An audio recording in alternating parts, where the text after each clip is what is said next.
safety réel en fait pour nous, petit club en fait de district de Détroit, c'est juste c'est un truc de dingue, c'est vraiment un rêve éveillé comme j'arrête pas de le dire depuis le 5e ou 4e tour, je sais plus. On a les pieds sur terre mais la tête dans les étoiles, c'est vraiment c'est trop beau, trop beau.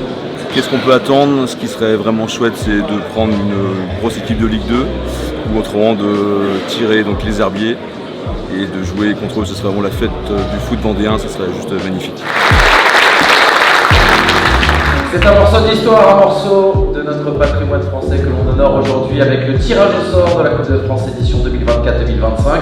On va s'intéresser bien sûr au tirage au sort du 7e tour, mais du 8e tour, mais ça on va en parler dans quelques instants. SA Mérignac. Le SA Mérignac. Saint-Philbert, Chia. Exactement, c'est le petit pousset Intermarché de cette édition Saint-Philbert et Horst Chia, une aventure entre copains qui est en train de devenir une copie historique. Du coup, ce sera une belle découverte, ce sera donc une belle fête du football pour nous. On aurait espéré avoir donc la fête du football vendéen, mais du coup, ce sera une autre fête. Donc maintenant, on va voir avec nos copains ou nos clubs voisins, du coup, pour voir où on va pouvoir recevoir. Je ne sais pas si on aura la chance de pouvoir accueillir du coup à la Faco Arena, notre stade mythique de la Jodonnière où nous sommes invaincus depuis le départ de la compétition, tout simplement. C'est un moment magique et voir une personne comme Gérald Batic qui fait le tirage, c'est une personne qu'on voit à la télé jouer au foot. On se dit qu'on vit vraiment un rêve, mais un rêve éveillé, c'est juste fou, on se demande ce qu'on fait ici. Comme je disais tout à l'heure, c'est vraiment chouette de mettre vraiment la lumière sur le monde amateur, sur le monde du district. C'est vraiment une fierté, une reconnaissance pour tous nos bénévoles, tous les éducateurs. Ça passe par du coup celui qui va tracer le terrain, je l'ai nommé, c'est Jean-Marie et puis Steph Vibard, donc c'est le papa et le fils du coup qui nous font ça. Et après c'est tous les bénévoles, les éducateurs, le bureau forcément, l'entraîneur, le staff et tous ceux qui ont créé en fait la fusion en fait entre ces trois communes qui est juste magique. Donc je suis vraiment fier et heureux pour le peuple jaune et noir et je pense qu'il y aura vraiment beaucoup de monde pour le 7e tour. Tout simplement. Le parcours en fait pour le retracer, je vais juste parler en fait au niveau émotion où c'est juste exponentiel.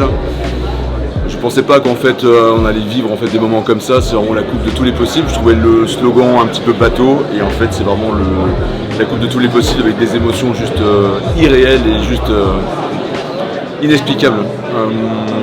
On a vraiment vécu vraiment une osmose avec forcément les gens du club et qu'on a pu voir en fait les clubs voisins qui sont venus nous supporter.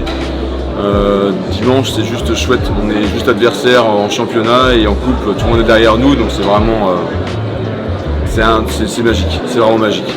Le public a toujours été présent chez nous mais là du coup c'est juste dingue, on était pratiquement 1500 personnes dimanche dernier donc c'est une satisfaction forcément personnelle mais surtout collective. Donc avec Greg qui est mon coprésident, donc il y en a eu d'autres avant nous, donc là on met la lumière sur nous mais c'est vraiment ceux qui ont bossé aussi avant.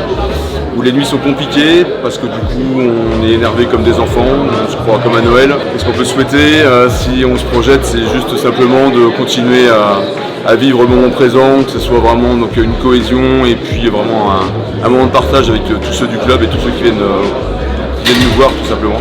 On est un club vraiment avec, je pense, vraiment des vraies valeurs familiales, des valeurs en fait de respect, c'est ce qu'on essaye d'inculquer en fait à nos jeunes.